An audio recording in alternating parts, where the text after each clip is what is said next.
ये गजल लिखल बा रजनी समीर जी के। आइए सुनल जाओ।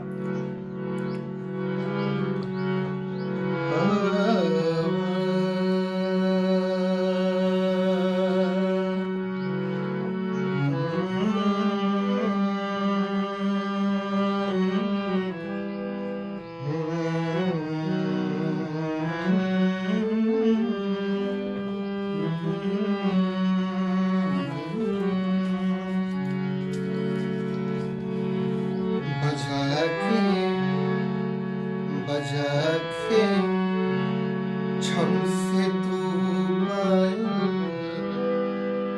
बजा के छम से तू पायल, घायल दिल के कर जानू। बजा के बजा के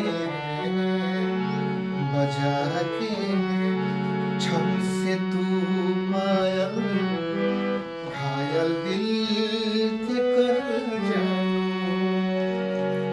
नींद आवे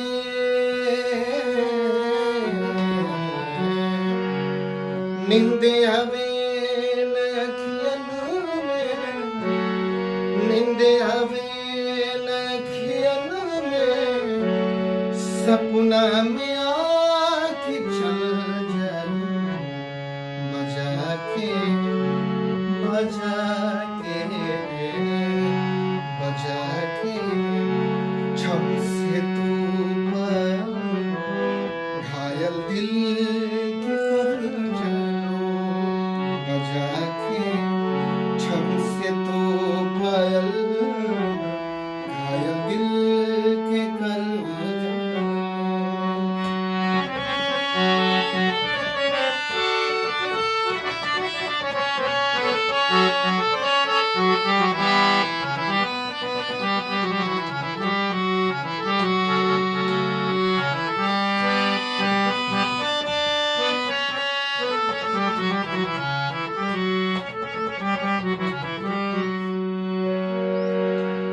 गजब के रूप बा सुंदर, गजब के रूप बा सुंदर, अजब के सुघराई बा।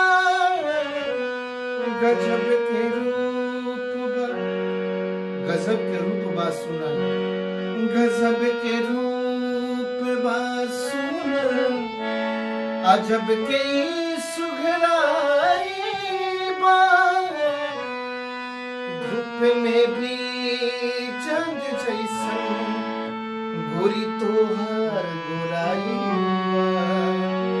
धूप में भी चांद जैसन गोरी तोहार गोराई। रुक जाला दिल के धड़कन, रुक जाला दिल के धड़कन, हंस के जब तू बोले जागो। बजा के बजा के बजा के छम से तू पायल, घायल दिल के कर जानू। बजा के नींद आवे नींद आवे न अखियन में, नींद आवे न अखियन में, सपना में